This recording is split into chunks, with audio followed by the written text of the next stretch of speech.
Bonjour, je m'appelle Léo, j'ai 25 ans et je suis monteur de clôtures itinérant. Mon bureau, c'est mon vieux pick-up Ford et les kilomètres de route de campagne qui s'effacent dans le rétroviseur. Et c'est en réparant la dernière clôture du domaine des hautes terres que j'ai compris que les barrières les plus solides ne sont pas faites de bois ou de fil de fer. Mais laissez-moi reprendre depuis le début. C'était au début de l'été, quand la terre du Périgord sent encore la pluie du printemps. Le bruit des pneus sur le chemin de gravier a fait taire les oiseaux. J'ai coupé le moteur et le silence est retombé, lourd, uniquement troublé par le bourdonnement d'une abeille contre la vitre. Devant moi, une maison en pierre et un portail en bois qui pendait sur un seul gond. J'ai attrapé ma gourde sur le siège passager, l'eau était déjà tiède. J'ai bu une gorgée en regardant les terres qui s'étendaient, blessées, à perte de vue. Une sensation familière. Je suis sorti du camion, la boue séchée craquait sous mes bottes. L'inondation avait tout arraché. Des poteaux de clôture gisaient comme des allumettes cassées. Le fil barbelé s'emmêlait dans les hautes herbes. Le travail d'un homme qui ne compte pas ses heures. J'ai sorti un carnet de ma poche arrière, le papier était usé. J'ai commencé à marcher le long de la ligne brisée, mesurant l'étendue des dégâts d'un pas lent et régulier, calculant le nombre de poteaux dont j'aurais besoin. C'est là qu'elle est sortie de la maison. Pas un bruit, juste une présence sur le perron. Un jean usé, des bottes de travail couvertes de terre, et des cheveux châtains tirés en un chignon si serré que ça semblait douloureux. Elle n'a pas souri. Elle a descendu les 3 marches en pierre, les mains dans les poches de sa veste. Je me suis arrêté, j'ai enlevé ma casquette et j'ai passé une main dans mes cheveux en attendant qu'elle arrive à ma hauteur. Ses bras se sont croisés sur sa poitrine. Un geste simple, mais qui construisait un mur invisible entre nous. Ses yeux noisettes m'ont jaugé. Pas comme on regarde une personne, mais comme on évalue un outil ou un animal de trait. J'ai soutenu son regard une seconde. Puis, j'ai baissé les yeux vers la clôture dévastée entre nous. Elle a hoché la tête dans la direction du désastre, un mouvement sec et précis. Le message était clair, il n'y avait pas besoin de mots. « Vous êtes Léo ?» Sa voix était plus grave que ce que j'imaginais, sans fioriture. J'ai hoché la tête. « On m'a dit que vous étiez le meilleur. » Elle a balayé l'horizon du regard. « Comme vous voyez, il y a du travail. » J'ai remis ma casquette, ajustant la visière pour protéger mes yeux du soleil. « Plusieurs semaines. » J'ai répondu en regardant la ligne de fil de fer qui disparaissait au loin, serpentant à travers les collines verdoyantes. Peut-être plus. Elle n'a pas scié. Le soir même, j'ai installé ma caravane à l'ombre d'un grand chêne, assez loin de la maison pour ne pas déranger. La routine s'est installée. Le café noir sur le réchaud au lever du soleil, le bruit de mes outils qui s'entrechoquent, la sueur qui colla à ma peau sous la chaleur de l'après-midi. Le soir, je m'asseyais sur la marche de ma caravane et je regardais les étoiles apparaître, une à une. Le silence de la campagne était une vieille connaissance. En regardant les lumières de sa maison, je pensais à la ferme de mon grand-père, la terre qu'il avait perdue. J'ai secoué la tête, chassant l'image. Je me suis levé et j'ai ouvert ma caisse à outils. J'ai sorti une vieille pince tenaille. Le métal était sombre, poli par des années d'usage, les manches en bois parfaitement lisses dans ma paume. C'était tout ce qui me restait de lui. Je l'ai serré fort, juste un instant, avant de la ranger.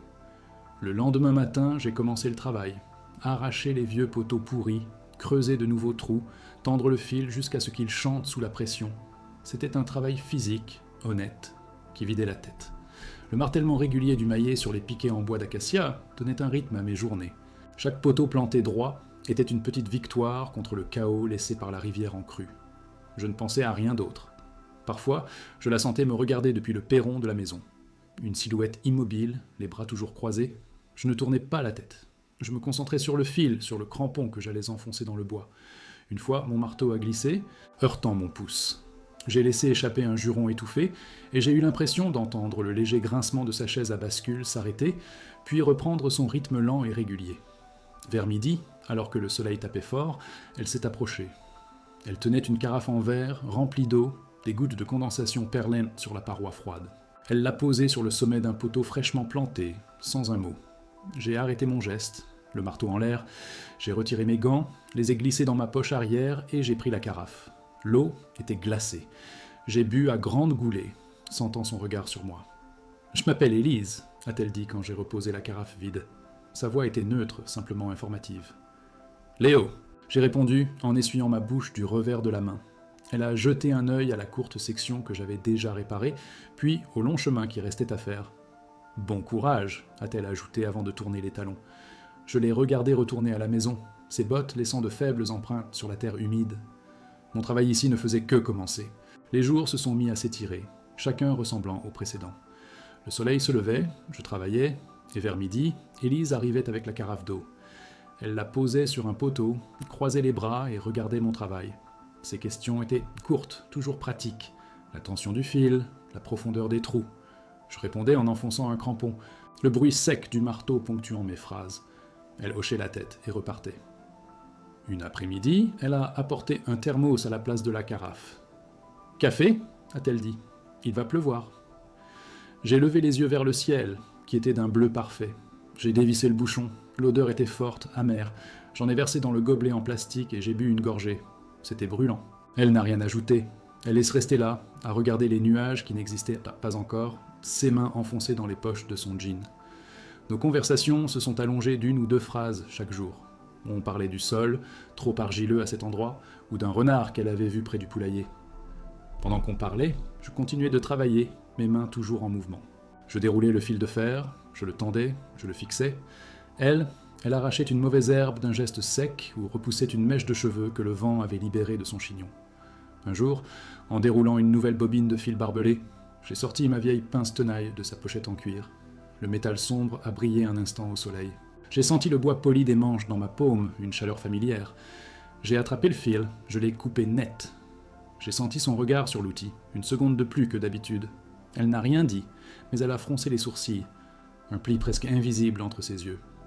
Une semaine plus tard, un orage a éclaté sans prévenir. Le ciel est devenu noir en quelques minutes et des cordes d'eau se sont abattues sur les champs. J'ai couru vers la grange pour m'abriter, mes outils à la main. Elle était déjà là, en train de fermer les volets d'une fenêtre haute. Le vent s'engouffrait à l'intérieur, faisant danser la poussière et les brins de paille dans les rares rayons de lumière. « Aidez-moi » a-t-elle crié par-dessus le bruit du tonnerre. Je me suis approché. Le loquet en bois était coincé. J'ai posé mes outils sur un ballot de foin et j'ai tiré sur le volet pendant qu'elle poussait le loquet. Nos épaules se sont frôlées. L'odeur de la pluie sur la terre chaude s'est mêlée à celle du foin et du cuir de ses bottes. Le loquet a cédé avec un claquement sec. Nous sommes restés là, dans la pénombre de la grange, à écouter la pluie marteler le toit en tôle. Le bruit était assourdissant. Elle s'est adossée à un poteau en chêne, les bras enfin décroisés le long du corps. J'ai ramassé un morceau de corde par terre et j'ai commencé à l'enrouler et le dérouler entre mes doigts, juste pour occuper mes mains. Le silence entre nous était différent ici. La terre, au moins. Elle ne ment pas. Sa voix était basse, presque couverte par le fracas de l'orage. Elle regardait la pluie tomber à travers la porte ouverte de la grange. Je n'ai pas su quoi répondre. J'ai simplement continué à manipuler la corde, faisant un nœud simple, puis le défaisant. J'ai hoché la tête, une fois. Elle a eu un petit soupir, à peine audible, et a reporté son attention sur le rideau d'eau. Quand l'orage s'est calmé, un arc-en-ciel s'est dessiné au-dessus des collines. La lumière était étrange, dorée et humide. Nous sommes sortis de la grange sans un mot. La terre sentait le propre. J'ai repris mes outils. Elle est se retourner vers la maison. Mais en marchant, elle s'est retournée. Merci, Léo. C'était la première fois qu'elle utilisait mon prénom sans parler de travail. J'ai juste levé la main en guise de réponse. Les jours suivants, elle est restée un peu plus longtemps après avoir apporté l'eau. Elle s'asseyait sur une grosse pierre à quelques mètres de moi, et elle sortait un petit couteau de sa poche pour tailler un morceau de bois. Ses mains étaient agiles, précises. Elle ne me regardait pas travailler, mais je savais qu'elle était là. Le son régulier de mon marteau se mêlait au léger grattement de sa lame sur le bois. Une fois, elle a posé une question en regardant mes mains. Cette pince, elle a l'air d'avoir une histoire. J'ai arrêté mon geste, le crampon à moitié enfoncé dans le poteau. J'ai regardé l'outil. Elle était à mon grand-père, j'ai répondu. J'ai senti ma gorge se serrer un peu. Il m'a tout appris. J'ai donné un coup de marteau sec, plus fort que nécessaire. Le son a vibré dans l'air. Elle n'a pas insisté. Elle a simplement hoché la tête et a repris sa sculpture. Mais quelque chose avait changé. Le mot « grand-père » flottait entre nous, lourd de tout ce que je n'avais pas dit. J'ai attrapé un autre crampon dans ma sacoche, mais mes doigts étaient maladroits. Je l'ai fait tomber dans l'herbe haute. Je me suis accroupi pour le chercher, passant la main dans la terre humide plus longtemps que nécessaire. Le lendemain, elle ne s'est pas assise sur sa pierre. Elle est restée debout, plus près. Elle m'a tendu la carafe directement, au lieu de la poser. Nos doigts se sont effleurés. Juste un contact bref. La peau fraîche de ses doigts contre mes jointures scalleuses. J'ai retiré ma main rapidement, comme si je m'étais brûlé. J'ai attrapé la carafe, et j'ai bu une longue gorgée, sans la regarder. J'ai passé le reste de l'après-midi à travailler sur une section particulièrement difficile de la clôture, où le sol était plein de racines. J'ai utilisé ma pioche avec une énergie nouvelle, frappant la terre encore et encore, le rythme de mon corps, essayant de chasser l'image de sa main. Le contact avait duré moins d'une seconde, mais je le sentais encore, une chaleur étrange sur ma peau. Je me suis arrêté pour essuyer la sueur de mon front avec mon avant-bras. En fin de journée, alors que je rangeais mes outils, je l'ai vue sur le perron. Elle n'avait pas les bras croisés. Elle tenait une tasse entre ses mains, et la vapeur montait lentement dans l'air frais du soir. Elle m'a regardé, et cette fois, elle n'a pas détourné les yeux quand j'ai croisé son regard. Elle a juste tenu le mien, par-delà la distance qui nous séparait. J'ai fermé ma caisse à outils, avec un claquement sec. Cela faisait 3 semaines. 3 semaines que la carafe d'eau à midi était devenue notre routine, que sa vieille pince tenaille avait attiré son regard, et que le contact de nos doigts avait tendu un fil invisible entre nous, plus solide et plus dangereux que n'importe lequel de ceux que j'étais en train de poser. Je suis retourné à ma caravane, en sentant son regard dans mon dos, et pour la première fois, le silence de la campagne me semblait plein de choses non dites. Le mois suivant, l'été s'est installé pour de bon. La terre a séché, craquelant sous le soleil, et la routine a changé. Élise ne m'apportait plus seulement de l'eau. Parfois, elle sortait de la maison avec 2 tasses de café et s'asseyait sur la marche de la grange pendant que je nettoyais mes outils. Elle ne croisait plus les bras. Ses mains restaient posées sur ses genoux, ou bien elle caressait une touffe d'herbe du bout de ses doigts. On a commencé à travailler ensemble sans que ce soit décidé. Un matin, je l'ai trouvée dans la grange en train de se battre avec le moteur d'une vieille faucheuse. J'ai posé ma caisse à outils et je me suis approché. Je n'ai rien dit, j'ai juste pris une clé à molette et j'ai commencé à desserrer un écrou rouillé. Elle a pris un chiffon et a commencé à essuyer la graisse sur une pièce métallique à côté de moi, nos coudes se frôlant de temps en temps. Le moteur a fini par tousser, puis par démarrer dans un nuage de fumée bleue. J'ai reculé, essuyant la sueur de mon front. Elle a regardé la machine tourner avec un petit hochement de tête. « Il disait toujours que c'était bon pour la casse », a-t-elle murmuré, presque pour elle-même. Je n'ai pas demandé qui était « il ». J'ai simplement resserré un dernier boulon, le bruit du métal contre le métal remplissant le silence. C'est comme ça qu'elle a commencé à parler. Pas tout d'un coup, juste des bribes, lâchées au milieu d'une tâche. En réparant une mangeoire, elle a mentionné qu'il détestait les animaux. En triant du vieux bois, elle a dit qu'il trouvait cette ferme étouffante. Chaque phrase était une petite pierre qu'elle retirait d'un mur invisible. Je continuais mon travail, plantant un clou, sciant une planche, mon silence lui donnant l'espace pour continuer. Un soir, alors qu'on était assis sur le perron et que les grillons commençaient à chanter, elle a regardé ses mains. Des mains compétentes, marquées par la terre. « Il disait que j'avais des mains d'homme », a-t-elle dit. Sa voix était plate, sans émotion. J'ai arrêté de faire tourner une vis entre mes doigts. J'ai regardé ses mains, puis j'ai regardé les miennes, couvertes de callosités et de petites coupures. J'ai repris mon geste sans un mot. Elle a fini par me raconter. Pas une histoire complète, mais des fragments.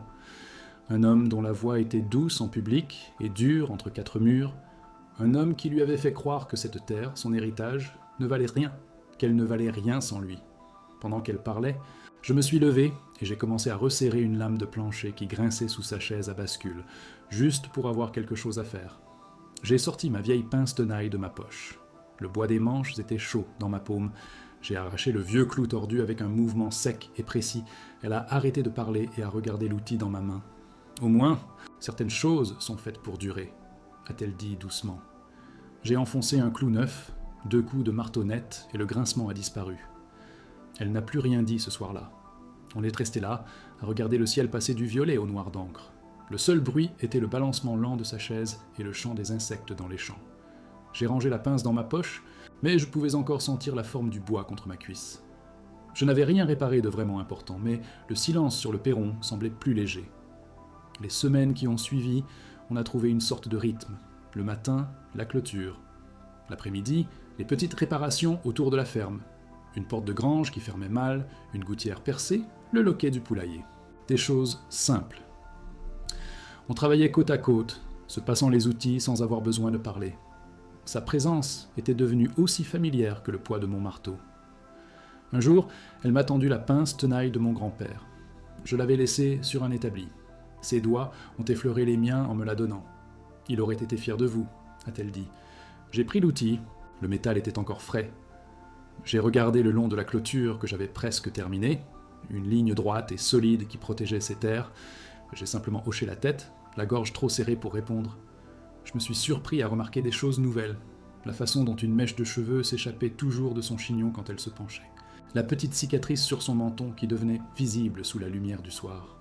la manière dont elle plissait les yeux pour regarder l'horizon, non plus avec méfiance, mais avec une sorte de paix fragile. J'ai nettoyé la même bougie d'allumage 3 fois, juste pour rester un peu plus longtemps dans la grange avec elle. Un après-midi, en marchant le long du pâturage pour vérifier une section de la clôture, nos épaules se sont touchées. Ni elle, ni moi n'avons bougé pour nous écarter. On a continué à marcher comme ça sur quelques mètres, une chaleur simple se propageant à travers le tissu de nos chemises. Le bruit de nos pas dans l'herbe sèche était le seul son au monde. J'ai senti mes mains se crisper en poings dans mes poches. Nos conversations n'étaient plus seulement sur le travail. Elle me parlait de ses chevaux, de leur caractère. Je lui parlais des différentes sortes de bois, de celui qui plie et de celui qui casse. Des choses simples, vraies. Des choses qui venaient de la terre. Assis sur un ballot de foin, elle a ri d'une chose que j'ai dite, et j'ai perdu le fil de ma phrase. J'ai dû détourner le regard vers les poutres du toit. Je me suis rendu compte que je ne pensais plus à la ferme de mon grand-père avec la même amertume. Je pensais à la façon dont il m'avait appris à tendre un fil, à la sensation du bois sous ses doigts. En regardant Élise s'occuper de sa terre, je ne voyais plus une perte, mais une continuation. J'ai passé ma main sur un poteau en acacia. Le bois était lisse et solide sous ma paume. Le travail sur la clôture principale touchait à sa fin. Il ne restait plus qu'une dernière section, le long de la rivière. Chaque matin, en me levant, je voyais cette section inachevée et une boule se former dans mon estomac. Finir le travail signifiait partir. L'idée de remettre le moteur en marche, de voir cette ferme diminuer dans mon rétroviseur, me semblait soudain insupportable. Un soir, alors que le soleil se couchait, peignant le ciel en orange et rose, nous étions adossés à la barrière du corral. Les chevaux broutaient paisiblement. Elle a soupiré, un son léger, presque de contentement. Je n'avais pas ressenti ça depuis des années, a-t-elle dit sans me regarder. Quoi donc ? J'ai demandé, ma voix plus rauque que d'habitude. Elle a haussé les épaules. Le silence. Je me suis tourné pour la regarder. Son profil se découpait sur le ciel coloré. Pour la première fois, son regard n'était pas dur, ni las. Il y avait quelque chose d'autre, une lueur que je n'avais jamais vue. Elle a tourné la tête vers moi, et nos regards se sont accrochés. Le monde entier s'est tu, et il n'y avait plus que la distance de 50 cm entre nous. Ma main a tressailli, voulant bouger. Elle a mordu sa lèvre inférieure, un geste infime, et a baissé les yeux la première. Le moment s'est brisé. Elle s'est raclée la gorge et a pointé le menton vers la dernière colline. « Plus qu'une journée de travail, alors ?» a-t-elle demandé. Sa voix essayait d'être neutre, mais elle tremblait légèrement. J'ai regardé la section inachevée de la clôture, la dernière pièce. Je suis resté là longtemps après qu'elle soit rentrée, les mains agrippées au rail supérieur de la barrière. Le bois était rugueux sous mes doigts. 2 mois. 2 mois avaient passé depuis mon arrivée. J'étais venu pour réparer une clôture, une ligne sur une carte, un contrat. Mais en regardant la lumière s'allumer à sa fenêtre, j'ai su que les barrières les plus importantes n'étaient pas encore réparées. Le lendemain matin, je me suis levé avant l'aube. J'ai attrapé mes outils. L'air était frais et lourd de rosée. C'était le dernier jour. Le jour où tout devait se terminer. En marchant vers la section finale, la vieille pince tenaille dans ma poche, arrière semblait plus lourde que d'habitude. Je savais qu'une fois le dernier crampon enfoncé, une question bien plus difficile que n'importe quelle réparation m'attendrait. J'ai travaillé toute la matinée sans la voir. La maison est restée silencieuse, les volets clos. Mon rythme était mécanique, enfonçant les derniers poteaux dans la terre meuble près de la rivière. Chaque coup de maillet résonnait dans le silence, un compte à rebours que je ne voulais pas entendre. Je me suis surpris à lever la tête vers le perron vide, plissant les yeux contre le soleil matinal. Rien, juste le bruit de l'eau qui court sur les galets lisses. Vers midi, elle est apparue. Elle ne portait pas la carafe d'eau habituelle. Elle se tenait juste là, à la lisière du champ, les bras ballants le long du corps. C'était la première fois que je la voyais sans cette barrière de bras croisés. Elle regardait la clôture, pas moi. J'ai continué à tendre le fil, mes mouvements devenant plus lents, plus délibérés, comme si je voulais étirer le temps qui nous restait, le rendre plus élastique. J'ai sorti la vieille pince tenaille de ma poche. Le bois poli était chaud, presque vivant dans ma paume. J'ai attrapé le dernier fil, je l'ai tendu jusqu'à ce qu'il vibre sous la tension. Puis, j'ai pris le dernier crampon. Le son du marteau frappant le métal a claqué dans l'air, sec et définitif. J'ai reculé d'un pas, essuyant la sueur de mon front avec le dos de ma main. C'était fini. La ligne était parfaite, droite et solide. J'ai regardé mon travail, puis j'ai tourné la tête vers elle. Elle n'avait pas bougé d'1 centimètre. Le silence s'est installé entre nous, plus lourd que toutes les conversations que nous n'avions jamais eues. J'ai glissé la pince dans sa pochette en cuir à ma ceinture. Le geste me semblait étrangement solennel. J'ai ouvert la bouche pour dire quelque chose, N'importe quoi qui pourrait briser cette immobilité pesante, qui pourrait repousser l'échéance. C'est terminé, ai-je dit. Ma voix était rauque, étrangère. Les mots flottaient dans l'air chaud de l'après-midi, signifiant la fin de mon contrat, mon départ imminent. J'ai vu quelque chose se briser dans son regard. Ce n'était pas du soulagement que je lisais sur son visage, mais une panique silencieuse, un abîme qui s'ouvrait juste sous ses pieds. Son menton a commencé à trembler, à peine perceptiblement. Elle a serré les poings à ses côtés. Elle a fait un pas en avant, puis un autre. Ses bottes écrasèrent l'herbe sèche. Elle s'est arrêtée à quelques mètres de moi, le regard fixé sur la clôture neuve, comme si elle ne la voyait pas vraiment. Sa respiration était courte. Elle a levé les yeux vers moi, et j'ai vu une vulnérabilité si pure que j'ai dû détourner le regard un instant. Sa voix n'était qu'un murmure emporté par la brise. « Maintenant, répare ce qui est cassé en moi. » Mes mains se sont arrêtées à mi-chemin de ma poche. J'ai oublié ce que j'allais faire. Les mots sont restés suspendus entre nous, plus réels que la clôture, plus solides que la terre sous mes pieds. J'ai regardé son visage, puis la longue ligne de fil de fer que je venais de finir, et de nouveau son visage. La brise a fait bouger une mèche de ses cheveux, et je me suis concentré sur ce simple mouvement, incapable de penser à autre chose. Elle n'a pas détourné le regard. Elle attendait. Pas une réponse, mais une décision. Je n'ai rien dit. Je me suis baissé lentement, et j'ai ramassé une petite pierre plate au bord de la rivière. Je l'ai fait tourner entre mon pouce et mon index. La surface était lisse et fraîche. Mes outils étaient toujours éparpillés sur le sol. Je n'ai fait aucun geste pour les ramasser. Je suis juste resté là, à faire tourner cette pierre dans ma main. Le soleil commençait à descendre, projetant nos longues ombres sur le champ. Elle était toujours là, immobile. Je pouvais entendre le battement de mon propre sang dans mes oreilles. Lentement, j'ai laissé la pierre tomber de ma main. Elle a atterri dans l'herbe sans un bruit. J'ai levé les yeux, non pas vers la route qui menait hors d'ici, mais vers la grange, vers la maison. La clôture était terminée. Mon travail, lui, ne l'était pas. Il ne faisait que commencer. J'ai ramassé mon marteau, le métal lourd et familier dans ma paume. Le poids de ses mots était plus lourd encore. J'ai marché lentement vers elle. Chaque pas sur la terre, meuble semblant résonner dans le silence.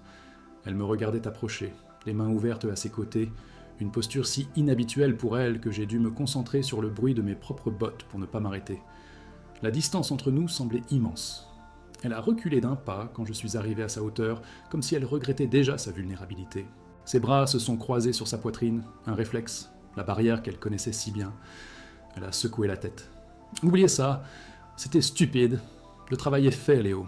C'est tout ce qui compte. » Sa voix était redevenue cassante, mais je pouvais voir le léger tremblement de son menton qu'elle essayait de cacher. Je n'ai rien répondu.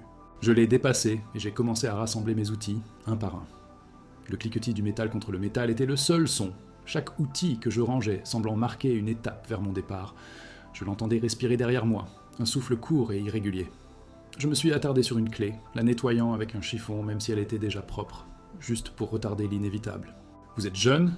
a-t-elle insisté, sa voix plus forte cette fois, comme pour se convaincre elle-même. « Vous avez toute votre vie devant vous. Vous ne pouvez pas rester coincé ici, à réparer les erreurs d'un autre. » Elle a fait un geste vague vers les collines, vers le monde au-delà de sa clôture. J'ai continué à ranger, plaçant chaque chose à sa place dans ma caisse à outils.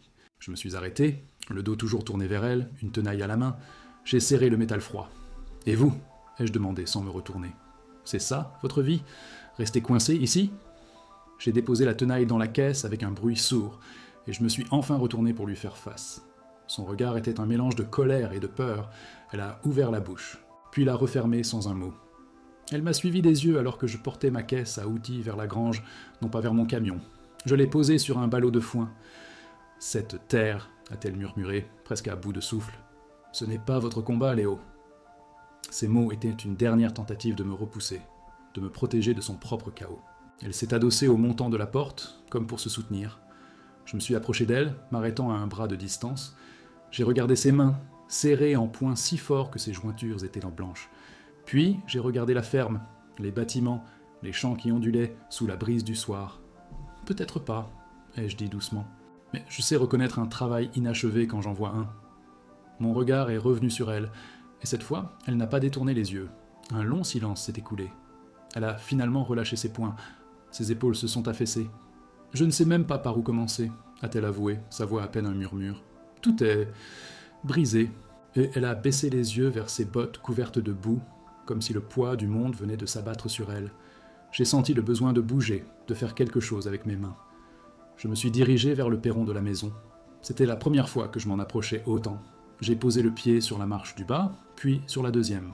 Mon regard a été attiré par la planche de plancher que j'avais réparée des semaines auparavant. J'ai appuyé dessus avec ma botte. Elle n'a pas grincé. Elle était solide. Un petit point de stabilité au milieu de tout le reste. Je me suis retourné vers elle, qui était restée près de la grange. « On commence par une seule chose, » ai-je dit, ma voix claire dans l'air du soir. « Pas partout. Juste une. Laquelle grince le plus fort ?» Elle a levé la tête, surprise. Un pli d'incompréhension s'est formé entre ses sourcils. J'ai attendu, laissant ma question simple faire son chemin à travers ses défenses. Lentement, elle a traversé la cour et est venue s'asseoir sur la marche inférieure du perron, à côté de l'endroit où mon pied était posé. Elle n'a pas répondu à ma question. Au lieu de ça, elle a posé ses mains à plat sur ses genoux et a regardé le soleil disparaître derrière la colline. C'était une invitation silencieuse. Je me suis assis à côté d'elle, laissant un espace prudent entre nous. J'ai sorti la vieille pince tenaille de ma poche arrière, non pas pour l'utiliser, mais juste pour la tenir. Le bois poli était lisse et familier contre ma paume. Mon grand-père a perdu sa terre, ai-je dit en regardant l'outil. Il a passé le reste de sa vie à réparer des choses qui ne lui appartenaient plus. Je ne veux pas de cette vie. C'était la chose la plus honnête que j'ai jamais dite à voix haute. Elle a tourné la tête vers moi. Son regard s'est posé sur la pince dans ma main. Très lentement, elle a tendu la main et a posé le bout de ses doigts sur le manche en bois juste à côté des miens. Son contact était léger, à peine une pression. « Alors, reste », a-t-elle murmuré, sa voix n'étant plus qu'un souffle, « et répare ce qui est à nous. » Le mot « nous » a tout changé. J'ai tourné ma main et j'ai recouvert la sienne, nos doigts s'entrelaçant autour du vieil outil. Le contact de sa peau contre la mienne était chaud, réel. J'ai hoché la tête, une seule fois. Le crépuscule était tombé et les premières étoiles commençaient à poindre. « D'accord » ai-je dit. « On commence demain, par le portail du potager. Il ferme mal. » Un nouveau contrat venait d'être scellé, sans papier, sans argent, juste le poids de nos mains sur un morceau de bois et de métal. L'automne est arrivé, peignant les collines de rouille et d'or. 6 mois avaient passé. Je ne buvais plus mon café dans un thermos près de ma caravane, mais dans une tasse en céramique ébréchée, dans sa cuisine. Je remuais le liquide noir, regardant la vapeur monter en spirale vers la fenêtre. Dehors, les champs se reposaient après la récolte. Élise est entrée, a posé une assiette de pain grillé sur la table sans un mot. Elle bougeait comme si j'avais toujours été là. Nos journées avaient trouvé leur rythme dans la terre. Nous travaillions ensemble, évoluant dans un silence né de l'habitude. Pendant que je réparais le moteur du tracteur, elle me passait la bonne clé avant même que je la demande. Aujourd'hui, nous renforcions les portes de l'étable contre les vents d'hiver. Je tenais la lourde planche de chêne en place pendant qu'elle perçait les avant-trous, ses mouvements précis et sûrs. Nos mains, toutes deux calleuses, travaillaient à l'unisson. L'odeur de la sciure emplissait l'air frais. Mais les anciens fantômes ne disparaissaient pas complètement. Un après-midi, le pot d'échappement d'une voiture a pétaradé sur la route lointaine. J'ai vu tout son corps se raidir, sa main se porter à sa gorge. J'ai arrêté de marteler une planche lâche sur le poulailler. Je ne me suis pas précipité vers elle. J'ai juste attendu, mon marteau posé sur ma cuisse, lui laissant l'espace pour respirer. Après un instant, ses épaules se sont détendues. Elle a repris son panier d'œufs et m'a fait un petit signe de tête. Parfois, je marchais le long de la ligne de clôture que j'avais construite. Je passais ma main sur les poteaux lisses en acacia, sentant la solidité de mon propre travail. Quand je suis arrivé, cette ligne n'était qu'un travail, une mesure de la distance à parcourir avant de repartir. Maintenant, debout sur une colline surplombant la ferme, je la voyais différemment. Ce n'était pas une barrière pour tenir le monde à l'écart, mais une ligne tracée autour d'une vie que j'aidais à construire. Le perron est devenu notre endroit. Le vieux fauteuil à bascule ne lui appartenait plus seulement à elle.